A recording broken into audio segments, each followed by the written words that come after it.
Excel 2013 vous propose de convertir une simple plage de données en tableau, c'est-à-dire que le programme va reconnaître cet ensemble de données comme un tableau et cela va vous permettre par la suite de le mettre en page plus facilement, d'effectuer des tris, d'appliquer des filtres beaucoup plus rapidement. Donc ici, vous le voyez, j'ai une plage de données avec des noms, prénoms et informations sur des clients. Donc je vais cliquer ici sur la case A1, j'appuie sur la touche Shift ou Maj de mon clavier et je vais un petit peu plus bas, ici, sélectionner la dernière cellule de ma plage, donc H21. Je clique et je peux relâcher Shift ou Maj. Vous le voyez, j'ai ainsi pu sélectionner l'ensemble de ma plage.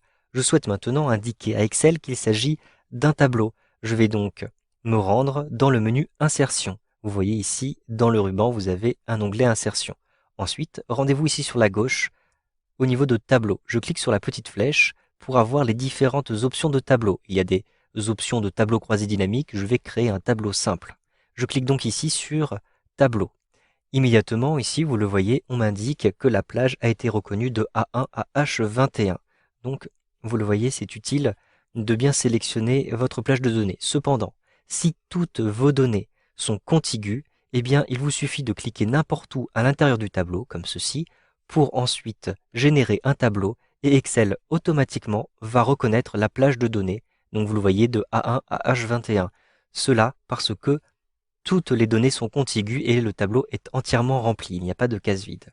Ensuite, précisez que votre tableau comporte des en-têtes, qu'il comprenne, le programme va comprendre ici que ces éléments, ce sont des en-têtes de champs et non des éléments du tableau. Ensuite, je clique ici sur OK et automatiquement, vous le voyez, une mise en page a été appliquée avec des couleurs, des polices, de caractères, etc. Vous avez aussi, vous l'avez remarqué, des petites flèches qui apparaissent à l'intérieur des en-têtes. En effet, lorsque vous cliquez sur cette petite flèche, vous avez accès à des options de filtre. Il vous suffit de cocher et décocher les éléments ou des options de tri. Par exemple, je vais trier ici pour les dates de naissance du plus ancien au plus récent. Ainsi, je vais avoir les personnes les plus âgées en haut et les personnes les plus jeunes en bas, par exemple. Vous pouvez, ainsi, vous le voyez, gérer beaucoup plus facilement vos données à partir du moment où elles sont classées dans un tableau. Vous pouvez aussi mieux les mettre en forme. Vous avez en effet, vous le voyez lorsque vous sélectionnez un tableau, un nouvel onglet qui apparaît qui s'appelle Création. Si je clique en dehors du tableau, je n'ai plus cet onglet Création. Si je clique à l'intérieur du tableau, je vais à nouveau avoir cet onglet Création. À partir de cet onglet Création, je vais pouvoir manipuler les données et les mettre en forme. Par exemple, je vais pouvoir nommer le tableau, ce qui est important par exemple si par la suite vous souhaitez partager votre tableau avec un format PDF ou avec des personnes qui utilisent des logiciels de reconnaissance de balises, des personnes par exemple qui sont malvoyantes, vous pouvez indiquer le nom du tableau. Donc par exemple, je vais l'appeler tableau client. Donc j'appuie simplement sur la touche entrée pour valider le nom de ce tableau. Ensuite, je vais me rendre ici, un petit peu sur la droite, au niveau du groupe options de style de tableau. Je vais pouvoir définir l'affichage des différentes lignes et des différentes colonnes. Par exemple ici, j'ai la ligne d'en-tête qui est cochée. Si je décoche, je n'aurai plus les couleurs ici pour la ligne d'en-tête. Vous avez donc la possibilité d'afficher ou de masquer la couleur sur cette ligne. Vous pouvez aussi afficher une ligne des totaux. Il s'agit de la dernière ligne et donc vous avez, vous le voyez, cette couleur bleue qui est appliquée automatiquement. Vous pouvez choisir d'afficher des bandes pour les lignes. Donc ici je décoche ou bien je recoche pour mieux distinguer les lignes de mon tableau. Lorsque vous avez de très longues lignes, il peut s'avérer intéressant d'avoir des bandes.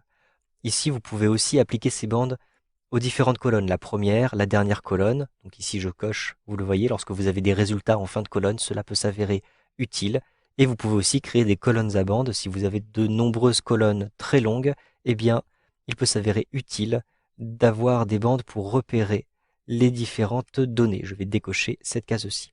Enfin, vous avez la possibilité d'utiliser des styles rapides. Donc vous le voyez ici, le tableau est de couleur bleue, mais sachez que vous pouvez, avec les styles rapides, choisir d'autres types d'affichage en mettant en valeur ici les données ou bien en mettant en valeur les en-têtes de vos colonnes ou bien simplement en combinant ces différents éléments et en ajoutant des bandes ou bien des bordures et en choisissant la couleur, bien évidemment. Je vais par exemple choisir ici une couleur verte. Je clique à cet endroit-ci pour valider ce choix.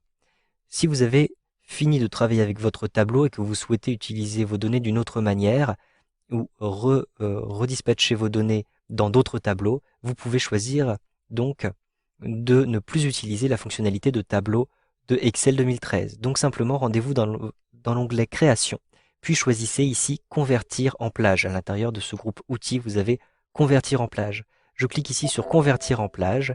J'ai ici une petite notification qui apparaît, je clique sur Oui, et je vais perdre, vous le voyez, les petites flèches qui étaient dans les en-têtes. Donc ici, cet ensemble de données n'est plus reconnu par Excel comme un tableau. Vous savez donc maintenant comment insérer très rapidement des tableaux à l'intérieur de vos tableurs avec Excel 2013.